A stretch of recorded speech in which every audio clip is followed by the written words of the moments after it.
Brazil, we have many legends, but many legends is like estão aposentando. He's retired. The legend retired. in Brazil. Yes. Now a nova geração. Yes. Now is my time. And the next time, the next generation. I'm the next generation from Brazil, and I now have question. I will be the next legend from Brazil.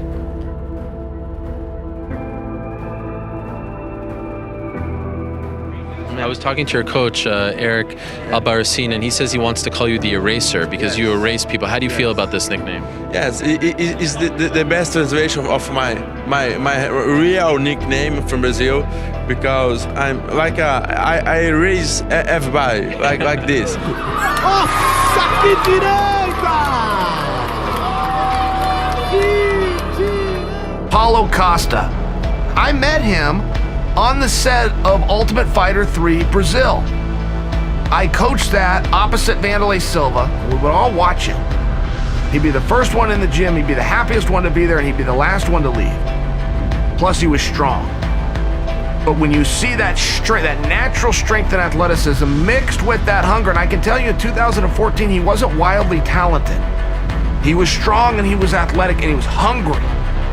He was motivated. But he wasn't wildly talented. He didn't show up with a black belt in jiu-jitsu. He didn't show up with like a Golden Gloves background. He wasn't a national team member in wrestling. But you could see that hunger. Really what we should do, we should be praising heaps on Paulo Costa, because that guy's scary. He's fucking terrifying. That guy's the future. He's 4-0 in the UFC and all knockouts, or 3-0 all knockouts. His last two, he murked dudes. Woo! Tonight, making his UFC debut, Paulo Costa. So here's Little Rubber, Borrachinha, making his UFC debut against Garrett McClellan. Little stumble there from McClellan up against the fence. What a pace being set the early going by Borrachinha. From these body kicks and these long right hands. I think McClellan's hurt here. Now goes McClellan. Paulo Borrachinha. 300 gramas para Paulo Costa. Costa.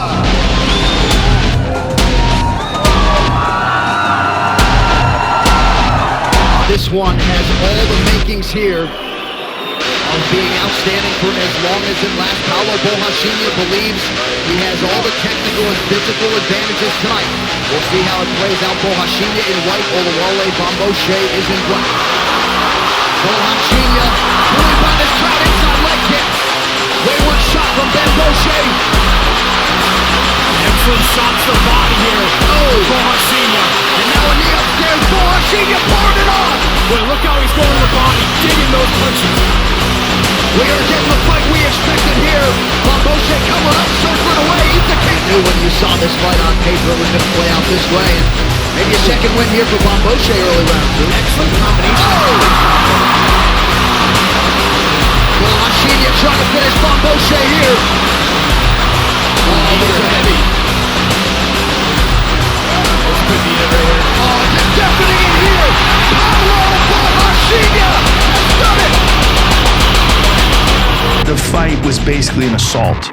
It was an assault. You would never believe that Johnny Hendricks was a former world champion if you saw the way the Eraser beat the shit out of him. I mean, he just beat the shit out of him. As we kick off the pay-per-view, Johnny Big Rig Hendricks taking on Paulo Costa. Hendricks in blue, Costa is in blue. That's what you see in Costa's fight. You just gotta go up the octagon and start to try to damage. Big knee from Costa. Splits the guard with that right. Another big knee by Costa. Good head movement from Hendricks. That clip. Yep, that left hook there. Yeah, the left. Of course, has gone the 25-minute championship several times in the UFC. Oh, he's flipping the right hand.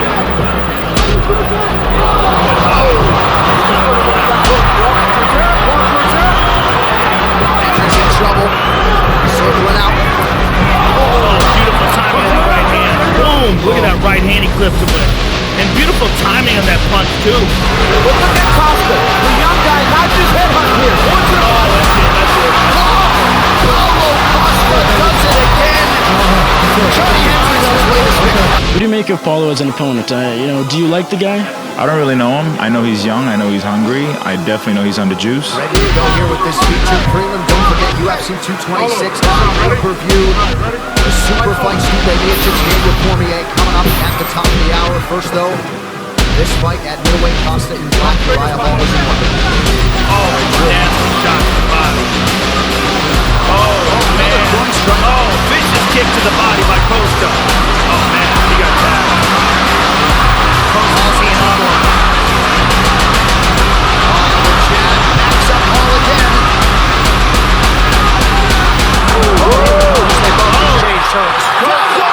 That's it. Paulo Costa does it again!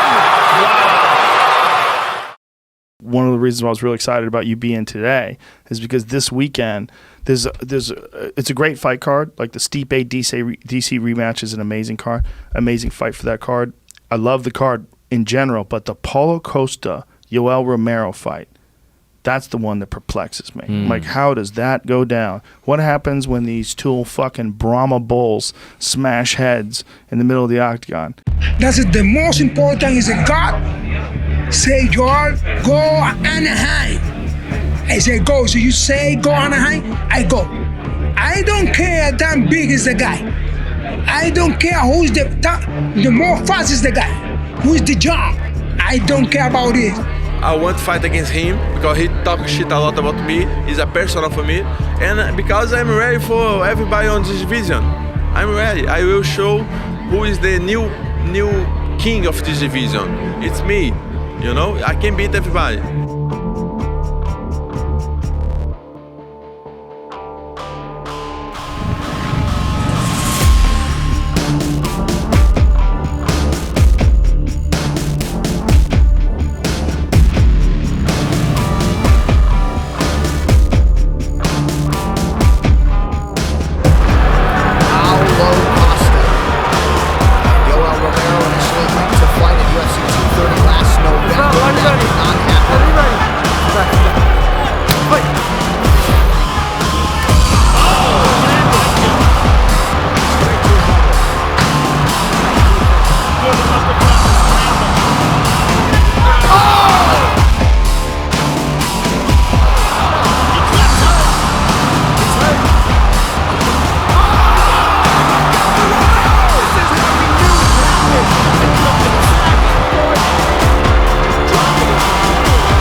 do you see that fight between Robert Whittaker and Israel Adesanya? Yeah, I think Whittaker will smash Adesanya.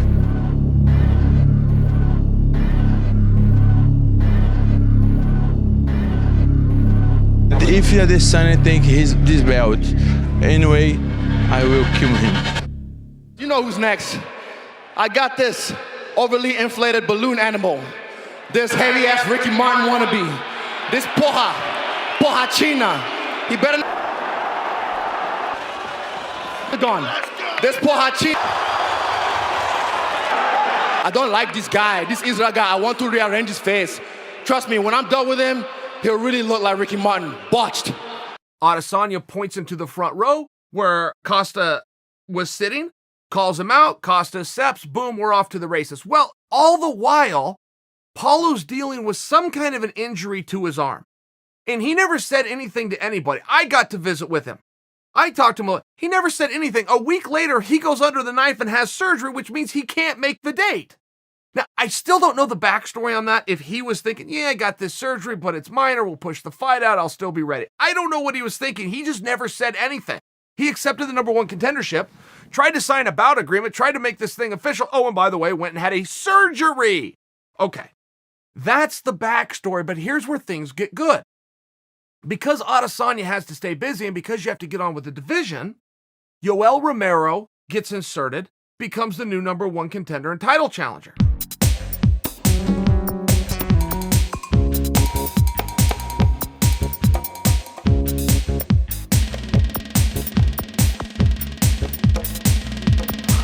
Final 10 seconds of the fight. Romero seemingly raising his hands in victory. So there it is, Israel Adesanya and Yoel Romero, a little ducked up there late in the fight. Let's get down to business here. You came here to watch the main event, Israel Adesanya versus Yoel Romero. Your thoughts on the main event? Man, that fight was fight. And, you know, I'm ashamed to add that fight, to add that fight. But I knew what Adesanya is afraid. He's afraid to fight against big guys, against powerful guys. It was a hard fight, and I was hoping to touch him a little more. But unfortunately, it's hard to engage with someone who doesn't want to dance. Now, next up for you is Paulo Costa. How do you think that one goes? Well, I'm gonna this up. Come, Costa, living la vida Costa. I'll see you soon, boy. So what do you think that means for your fight with him? If he doesn't like facing big, powerful guys, what does that mean for when you fight Israel Adesanya? I will destroy him. I will hit him so badly. He will cry inside the cage. He will cry inside the cage. And he will cry like a baby.